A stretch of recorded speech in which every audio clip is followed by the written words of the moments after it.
Hi, my name is Alejandro Pérez Pérez, and this is the AI Coffee Podcast. Every week, you will have one episode regarding one disruptive aspect of technology and artificial intelligence for the time you drink a cup of coffee. Today, we are going to talk about artificial intelligence in corporate world, in startups, in research. And for doing that, we have a very, very special guest. Welcome, Bertrand. How are you? I'm very good, thank you. Pleasure to be here. Bertrand is a leader in AI, data science, and research. As Group CEO of Quant AI Lab, Bertrand has leveraged cutting-edge technologies to drive business solutions across industries like finance, cybersecurity, and risk management. Bertrand's career is a mix of research, AI-driven business, innovation, and teaching. And after this presentation, Bertrand, I will just say to the audience that you have a very, very interesting career. I invite people to go to your LinkedIn profile after the conversation to know more about you. But my first question is, why did you decide to start your career in AI? Oh, that's the $1 million question, I guess. Honestly, initially, I started questioning myself about a lot of things I was doing in my initial industry, which was the banking industry, and I wanted to understand more about the models we were offering, what we were doing, why we had these kind of results, what was the theoretical environment, and so on and so forth. And eventually, one of the aspects back in 2007 was actually I could use and leverage AI algorithm. At the time, I started using neural networks. I remember some people saying I was crazy. I thought it was quite cool knowing where it's going now. And I never thought it was like the panacea. Or it would be something uh, that anybody could use for everything. But I thought it was a good tool to have it to understand how it was working. And knowing the success of this kind of approach today, I think it's kind of funny. That's true that you started really early. In AI earlier than now everyone, because now of course everyone is talking about artificial intelligence. Uh, but you started really early. You also, I mean, you study from the statistics, from mathematics, from the neural networks, as you say. But I can imagine that this comes maybe from an interest in mathematics, maybe, or you are also teaching mathematics. So, um, how can you see artificial intelligence nowadays that now it feels like more marketing than mathematics, actually? A part of it is really marketing because eventually it's a market. There is a demand, there is a buzz around it. So that's true. I didn't come to artificial intelligence through marketing or through something that I was to sell no matter what. You want to do 2 plus 2, you need a deep neural network. No. What happened is I was facing problems, very complex problem that has always been my market segment, and I needed different kind of tools to address that problem. And sometimes very simple math can do the trick. Sometimes it's not enough. And that's how I came to artificial intelligence. It doesn't mean that I'm dropping everything from math or stats and I say that doesn't work. Okay, I do believe that it's you have a toolbox, you have various tools, and each of these tools is usable in a specific environment. I even have like an entire class I'm giving at uni where I pretty much do a conceptual lecture about which kind of model or approach I should use in which kind of situation, and that's what I'm doing. And that's where I think AI is pretty cool. And it's a tool that can be used, that can combine various sources of information, and eventually give you, I would say, usable results to make decisions.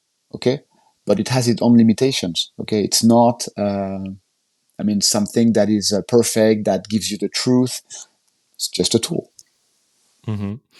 It's true. It's true, but I see often that people think that artificial intelligence are like robots that are going to kill us, like in films, And of course, AI is more statistics, is more like an algorithm that learn from our patterns in writing, in knowing, in learning, in I don't know, coding. So I see your point, and actually, you talk about education, which I think is also a very interesting point from your career. How do you face like teaching artificial intelligence nowadays in university? First, there is the massive buzz, so everybody wants to do it, and also the fact that we are using a lot of interpreted languages today, like Python. Before was R, makes it more. Um, I mean, it's an easier access for most students.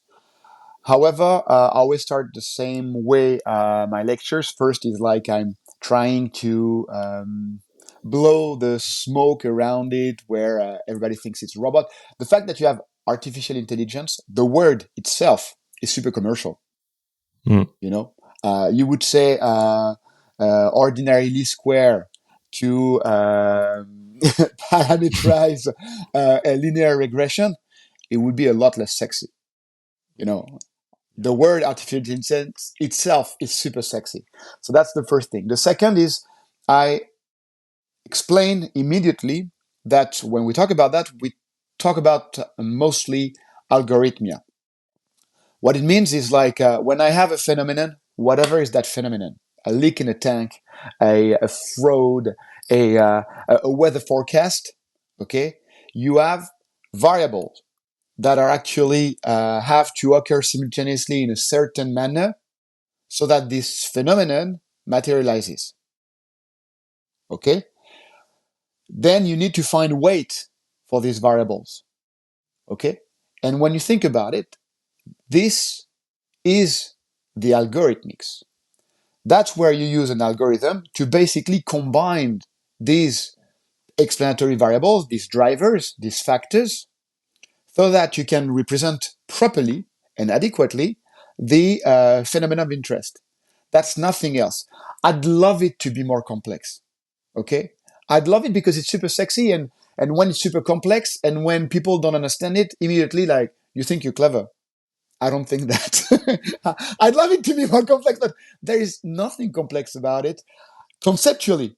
Then in the algorithm, in the way you combine, in the way to ensure robustness over time, the way you add new data sources, uh, obviously you have some complexities, but conceptually it's not complex. Mhm. Okay. I agree, and actually, I mean, there is a phrase we say in Spanish, which is "el demonio está en los detalles," and it means "devil is in the details." And I think for what you are saying, I agree. It's like that. It's like conceptually, it's simple. The problem is, okay, let's do it. Then you see all the biases, you see all the problems that this algorithm could have, the overfitting, and all these small problems. Well, small these problems that they're really complicated sometimes, even to see, and even much worse to solve. So yeah, I see it. Um, Bertrand, one other question I want to ask you about your experience, because I saw on your profile on LinkedIn that you have had different experiences throughout Europe, in UK, in France, in Spain. How these international experiences shaped your career? Um, Good question. I guess it goes all the way. I mean, I can draw a parallel with everything I've done in math, in AI, or in finance. I mean, I've been driven by curiosity and discovering new things. The cultural impact you have on the way you address problems is super interesting. Okay. Brits, French, Spanish, they will not address a matter the same way at all. At all. And again, same parallel with AI. It's trying to sometimes think as how Spanish would address a problem helped me solve faster issues I had in France. Because sometimes, like the cultural way of thinking, and it's not controversial what I'm saying because there is nothing negative in it, is super helpful because it changed the perspective and how we perceive a problem and how we address it. Okay, some will be far more pragmatic. The Brits, it's like all about fixing the problem first, then maybe understanding what we've done to fix it. The French will go immediately very theoretical, okay, super theoretical, and will try to figure out, like on a piece of paper, how to address it before addressing it. Spanish is completely different. In that case, it's a bit, I would say, sometimes closer to the Brits, okay? And they have a tendency also, and that's super cool, to afterwards go deeper in the theoretical aspect of these elements. And it's also something that I've been working in Spain for years.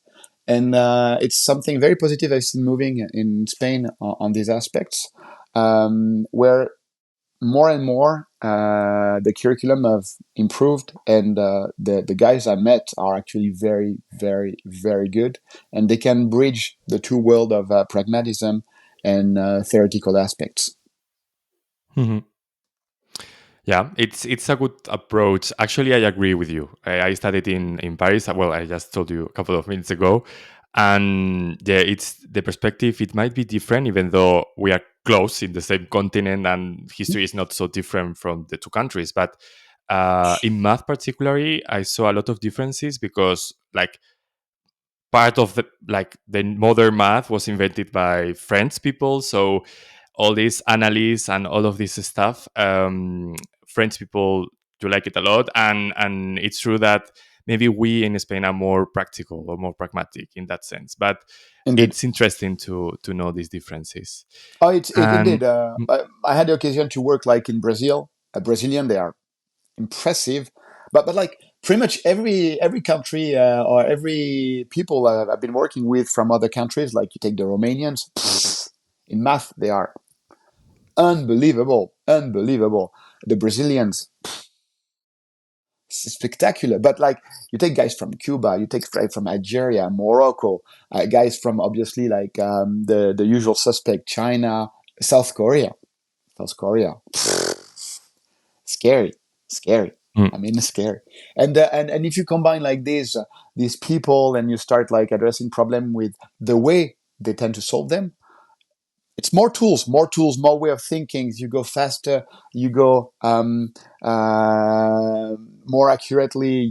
You're a lot less biased by your dogmas. Usually we mm, address a problem in the way we learn how to address it, but it doesn't mean that it's the right way to address it. It's very mm, important, this. Okay. mm, And so yeah, that's I tried to answer like on this, how it shaped my career. I guess it gave me more in French we say more corde à notre arc, more mhm, ropes, more tools, and more way of addressing problems. mhm. Very interesting. And now you are a CEO or a global CEO, right? Of a company regarding AI. I would like to know more about your, let's say, day in a life of a CEO of an AI based company. So, how is it to be a CEO? Like good and bad things. How do you feel it? Um, First, I wouldn't say there is. There is nothing bad about it. You have days that are more complex or more difficult than others. But in reality, it's what I love doing. What we do as a company is eventually to start addressing complex issues, and we provide quantitative solutions to business problems. Okay, so eventually we we create value. We create value. Sorry, I'm using the the Spanish word in English, but we create value, and that's what we like doing. As a CEO, I'm spearheading that. But honestly, as a CEO, if I don't have the right team behind, I would create. I wouldn't create anything. And as a CEO, I would say the critical aspects are to have the right people with me, mentor them as much as I can, because obviously, like I only have like 24 hours a day. Make sure that they are evolving, make sure that they're learning, make sure that they are satisfied, make sure that they have a way of thinking that is culturally consistent with what we want to build in a company. What I was mentioning, how to address problems. Don't only think the way you learn how to address it, but potentially with new ways so that the customer is satisfied and you are adapted to its culture, its environment, its practices.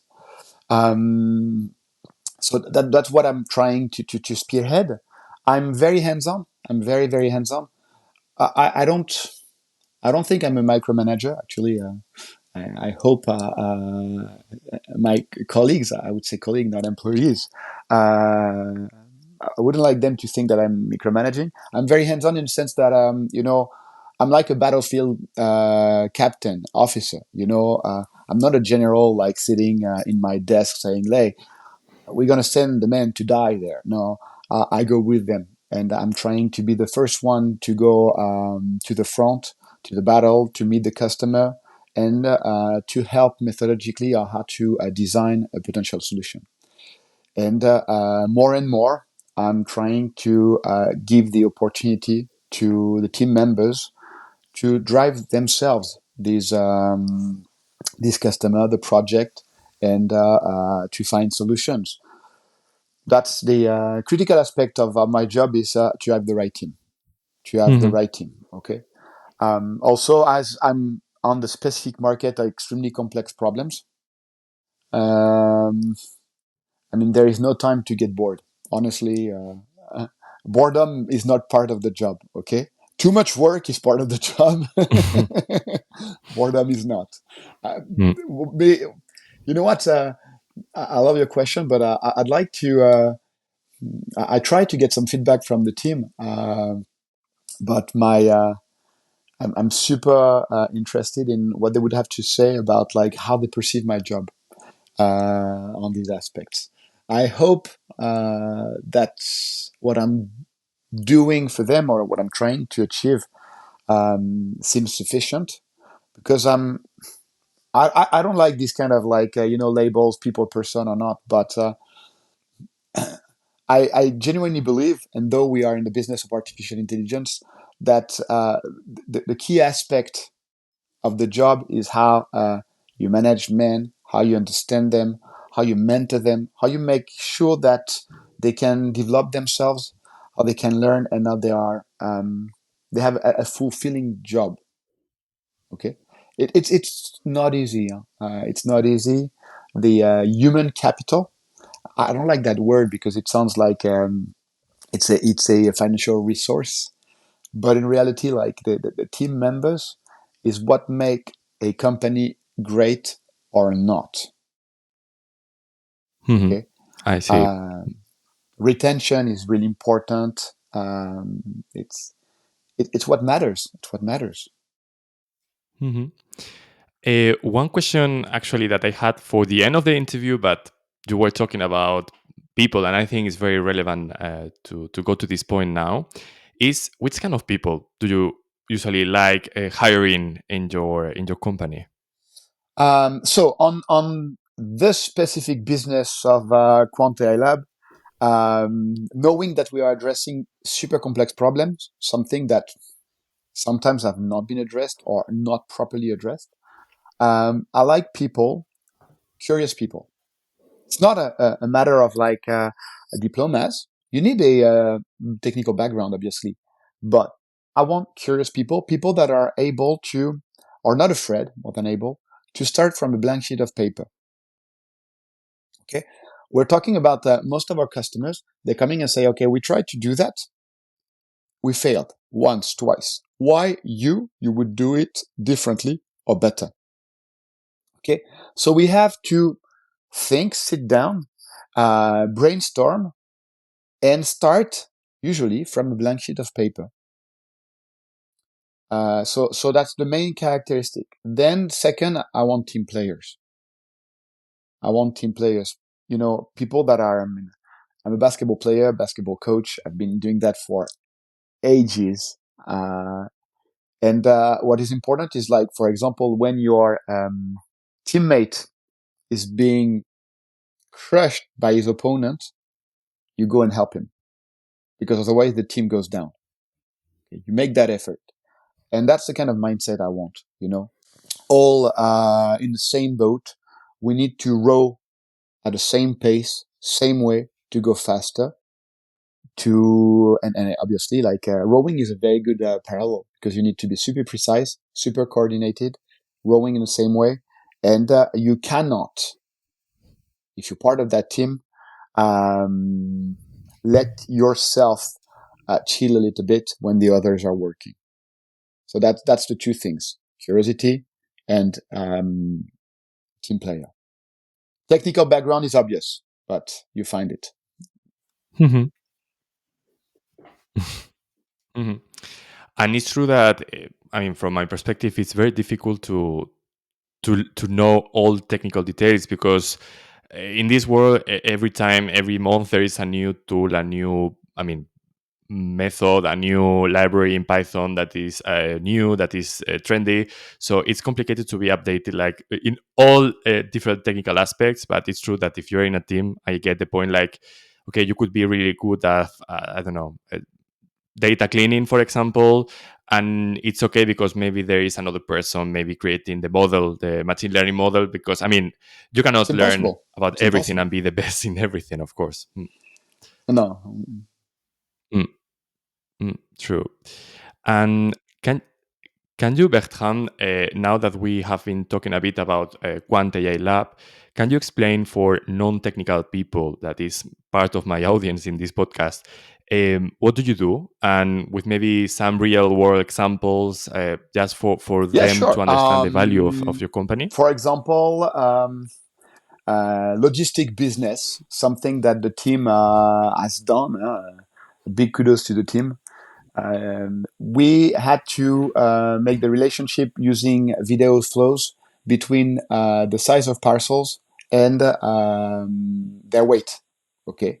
And they manage with the vectorization actually of the picture. So addressing how the eyes and the head of the operator was moving and how his arm was moving, detecting what he was scanning at what time and on which parcel. Then with references, okay, on the video, assess the size of the parcel, and eventually, because you have the size, the time, the scan, make the relationship with the weight.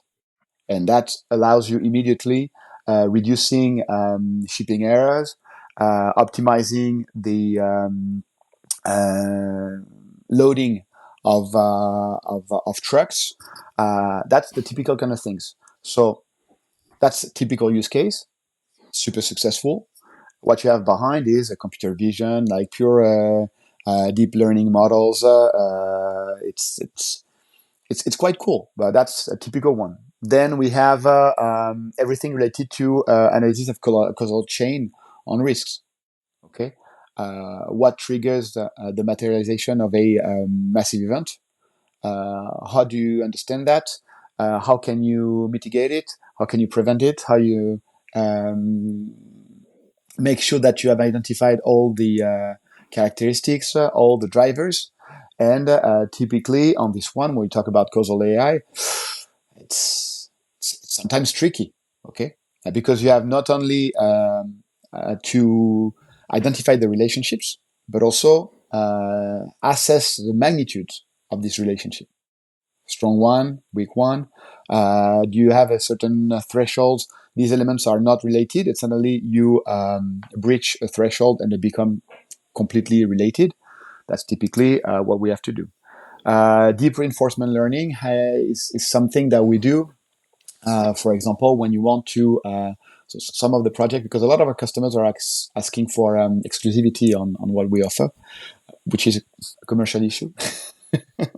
Because like you can only send it once.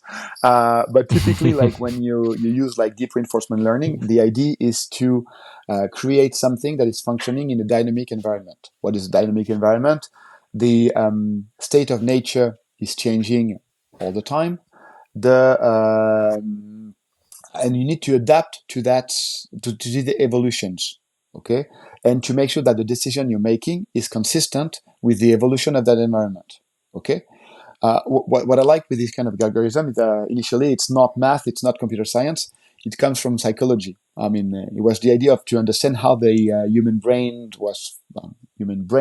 were functioning, and how and what was the decision making process from the brains. Okay, we have we're facing a situation, we have a specific problem, considering the timely element of that environment, how I can make sure that I'm making the right decision and that I can get the largest reward possible.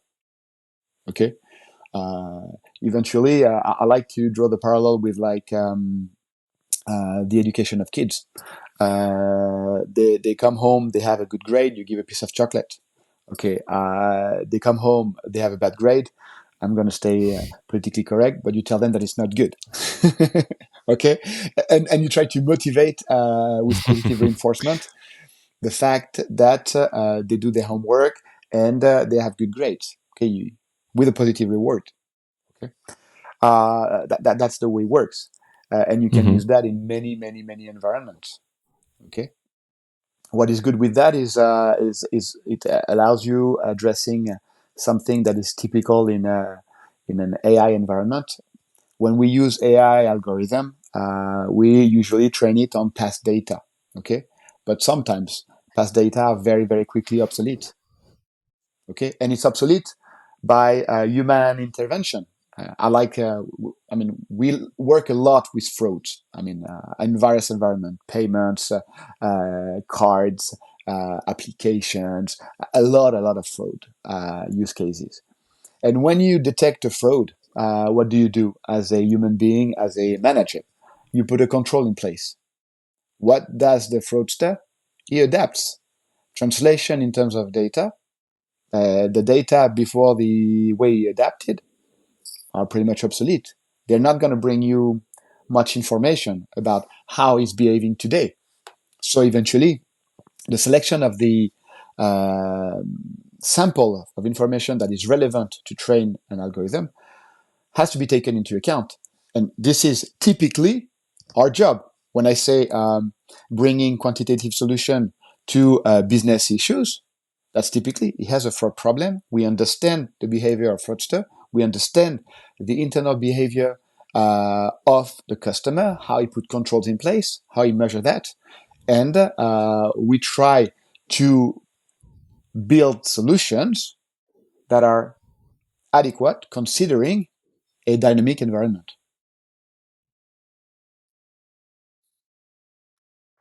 Mhm. It is really interesting, and let me do a small joke for summarizing everything. I would say that you are giving pieces of chocolate to AI for detecting fraud, for example, and other issues, right? That's it. Something That's it. more or less We fill it like a with a lot summary of of chocolate. everything, right? The objective is to make it fat, very fat, and very powerful. Yes. Very fat and very powerful. Yeah, good. No, but it feels like it's a really interesting moment actually for all of this stuff because now we are having a lot of data. Actually, in a couple of episodes ago, Alex, I guess, said that data is the new plastic because now everything is producing a lot of data, which is in some sense maybe for sustainable issues, maybe it's a problem, but for what you are doing in your company, for example, for predictive models, for trying to detect fraud and other things like that, it's very useful actually with this data uh, because it's everywhere. It's in cameras, it's in, I don't know, bank transfers, in everything. You have a lot of data. You can with that try to predict the behavior of people, which is I think is very interesting. And actually, I don't know if you have done this exercise on AI itself. Are you able to predict? I don't know with AI or not, but are you able to predict the behavior of AI in the market in the following years? What are your When it comes to perspectives about that? predicting the evolution of AI, we try to do it. What we see is like eventually it comes. I mean, it boils down to the return you can get from implementing AI. Okay, that's what matters. That's what matters, and the cost related Mhm. to AI. That's the first thing. The second is there is a there are discrepancies between the communications from from AI companies and what people are really doing, or real use case, or real. From what I see, I wouldn't. I mean, I tried to do it, and I had fun doing it to see what are the next steps in AI. Okay, people are talking about causal AI, quantum machine learning, these kind of things. But eventually, there is the use of these buzzwords many times to uh, communicate about how innovative is the company, how clever it is. But in reality, we have to check what's behind. Do we have the infrastructure? Okay. Do we have the data set? Are we able to ensure the relevance of the data sets? Do we really address problems? And if we are addressing the problem, is the solution worth it in terms of return? Okay. You have a lot of questions from a lot of customers about the final return of Mhm. Gen AI, for example. Super powerful, super interesting, but is it really worth Mhm. it? Sometimes it is. I mean, we have customers. We are implementing a lot of Gen AI, super powerful, but today you have also the overkill. You start using it for everything. Okay, in one of I gave a conference in a French university not long ago, and one of the guy was there, and apparently it's online. I didn't know the video was online, and he said the first thing is he's spearheading AI in a massive bank, and he comes in and he said the first thing that the people in the bank said about using Gen AI, say, it's super cool. We can correct all the grammatical mistakes in a document. So I thought he was laughing, and I thought it was super interesting because there is a massive Mhm. overkill. A lot of because it feels like it's free. You use like this, you use I don't know ChatGPT for that. It feels free, but in reality, it's typically an overkill. It's typically an overkill. Okay, and honestly, it's the hype cycle at the beginning. Like Mhm. you start using Gen AI to prepare your coffee in the morning, and you discover that actually by pressing the button is potentially better and costs a lot less. And eventually, it's always the hype cycle. Then it goes down, and you start rationalizing and saying, "Okay, I'm going to use that for these specific use cases." Okay, but in terms of forecasting, for me, it depends on the availability of the infrastructure, the availability of the information to feed this kind of approaches, and something that is critical is the maturity of the specific customer when it comes to that. Because customer, they want innovation, but they want a robust innovation. Something that works every second of every minute of every hour of every day the same way. A solution that they understand each and every aspect, that they understand the limitations, they can interpret and explain the results in a very appropriate manner, very precise manner. They don't want surprises, in particular in regulated environment. Okay, I would say that robustness is what drives the industrialization of innovation. Oh, I like what I said. Mm. That's it. This I'm is gonna like kiss myself. Allez. a sentence you should use for a LinkedIn post or something, I think. Okay, no, but I think it's very insightful what you're saying, and I fully agree because I mean, even like personally, when you use ChatGPT, for example, for your personal things, you see that if you ask the same thing to two different chats of ChatGPT, maybe the answer is going to be different, which is interesting in some sense, but maybe this is not what many business are waiting for, are expecting. Yeah. So, Bertrand, I also want to ask you about a very interesting thing I think you could tell us. And it's about an article I saw in the French media, Les Echos. You wrote an opinion tribune about AI, um, like uh, credit scoring and how everything is particularly ethically complicated, or it might be if there is like something is let's say with AI trying to score our bank patterns. And I think you wrote it in 2022, which is before AI Act also appeared, which is now trying to regulate that.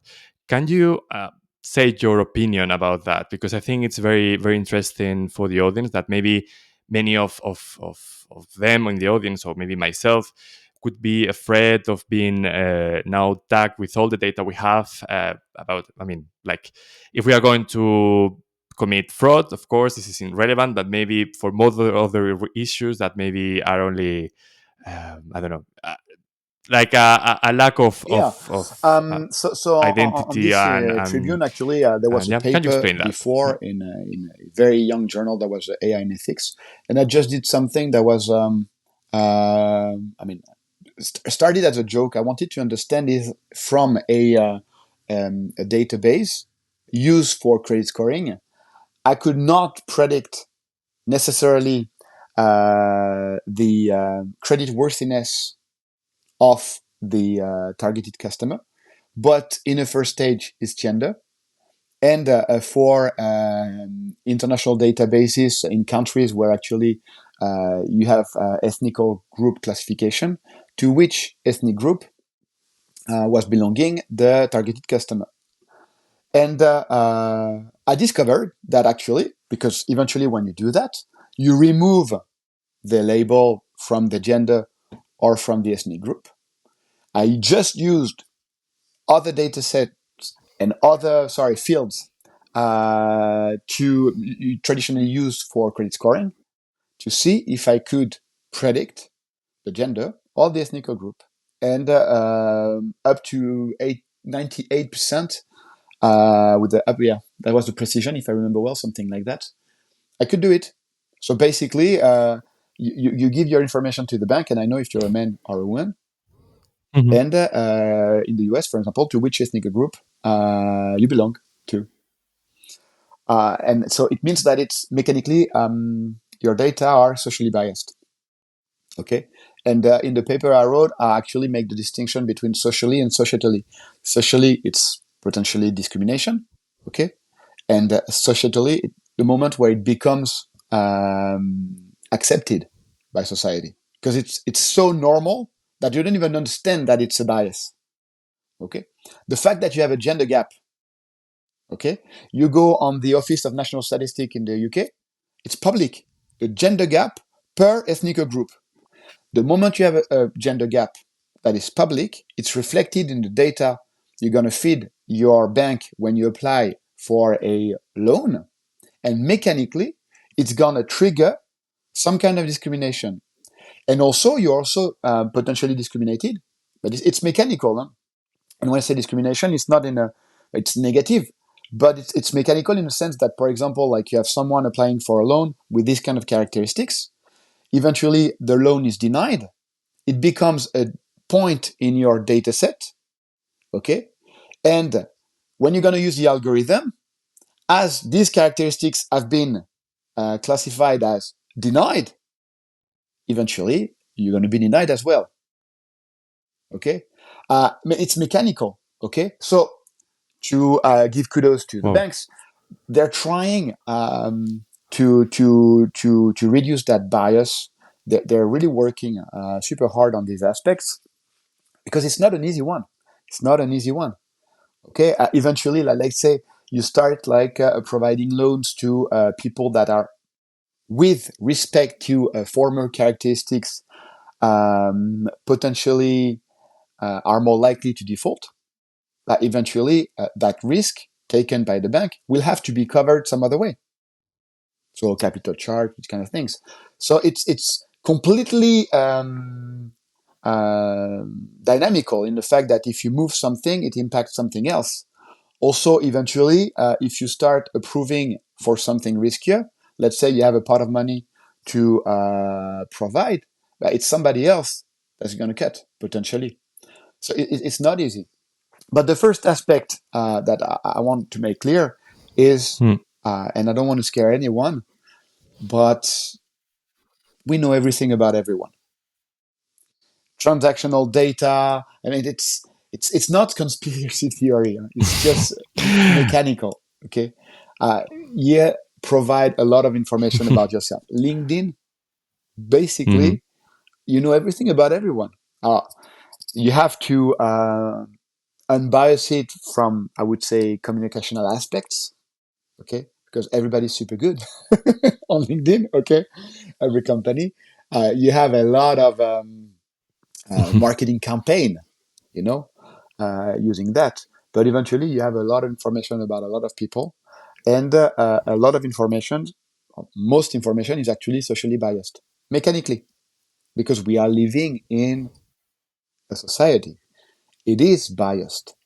It is biased, historically biased, and that is translated into data. And my findings actually are uh, were cool because that was using like a credit scoring data set, but eventually they're consistent with a lot of things that have been published in the past about, I remember something about the Amazon HR stuff where women were discriminated, but and they said the algorithm is wrong. No, it was just the way society at the time was treating women.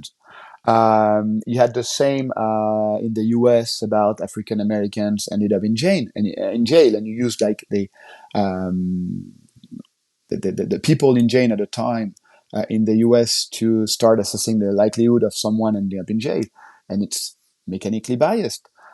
You had the same, if I remember well, there was like an application for the Apple credit card by a couple, same salary, and the man had 8 times the credit limit than his wife. And he asked why. And eventually, when you think about it, it's because in that case, it's a direct problem related to gender gap. So you have this, and this is translated in dataset you are using to train algorithms. And the algorithm is just replicating our behavior. Um, we have a lot of work on this. Huh? Hmm. Okay.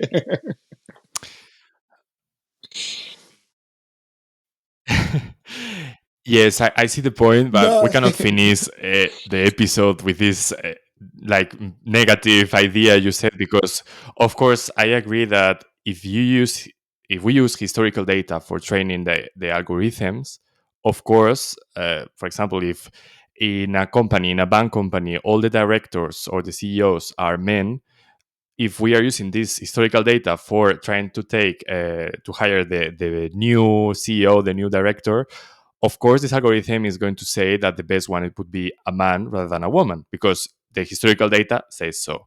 But I also want to say to the audience that it's good to be optimistic somehow, because it's not only data with that it's supposed to be used nowadays for training the algorithms, but also let's say humans can put something to avoid these biases, or at least to mitigate it as much as possible. This is something we saw a couple of episodes ago with Sarah. We talk about trustworthy AI, and I think this is very relevant also from ethical perspective. Like, Oh, we try to solve these I'm issues super, even on though this we one, know and that I there want are to even make that more clear. that I'm we super don't know, positive so it's because for the first complicated. time, like Mm. we have real evidence and we are aware of that.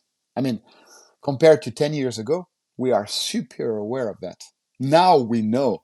Mm. Okay. So it's just a matter of, it's not going to happen overnight. That's the only part where actually I want to be super careful. It's not going to happen overnight because it takes time to change practices and for various results. And it's not only a matter of willingness. Huh? I have kids. I have a daughter.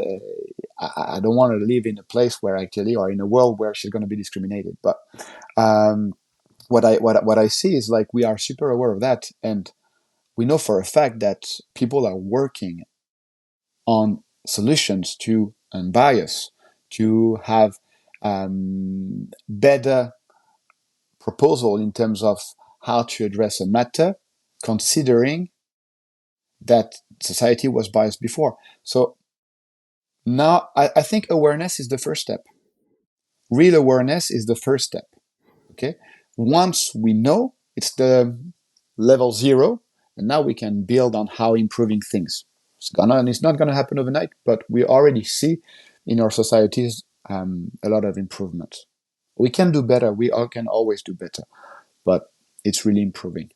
And I do believe that this kind of research, not mine specifically, it really Mm-hmm. brings something about exposing and offering ways of addressing it. Okay. No, I'm super positive about that actually. Mm-hmm.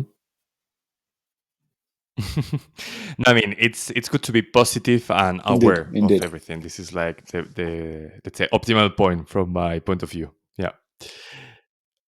Okay, so Bertrand, we are almost finishing. So I usually ask at the end of every episode if you could give a piece of advice to someone who maybe is thinking about starting a career in AI in your case, or machine learning or research, whatever it wants to. I mean, you can say whatever you want. And also, I always ask at the end, which is your favorite type of coffee? Because this is the AI Coffee podcast and this is very relevant. And how can the audience contact you So first if they question, want to know more about please yourself, your company, and don't so on? consider any aspect of AI as a dogma. Question the algorithm, question the way of using it, question how you can improve it, question the size of the architecture, because eventually, when you're going to work professionally, customer will ask you the cost of run, and if it's too large, potentially it's not efficient, and nobody's going to industrialize it. So please be curious and question everything. That's my first question. My first, advice, piece of advice. For my favorite coffee, easy. I'm coffee nut. It's a Panamanian blend. I love because he has like citrus notes, and it's absolutely brilliant. But I'm a real coffee nut, so I mean, if we had started the interview on this, it would have lasted 2 hours. But I love it. And how to contact me? You can send me messages on LinkedIn. You can find my email address, bertrand.hassani at quant.global. I'm mixing French, Spanish, and everything right now.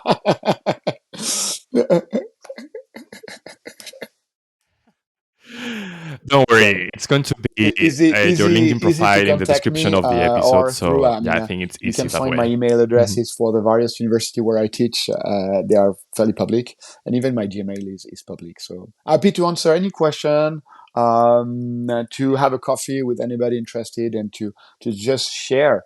I mean, it's as valuable, I guess, for me as for the others. I like talking about these topics, and many times I learn a lot from my students. Sounds crazy, but the way they ask questions, the way they see problems, and the way they consider addressing them is super refreshing and super. Usually, it's very innovative and keeps me young, I guess. It keeps me young. So that's it. Mhm.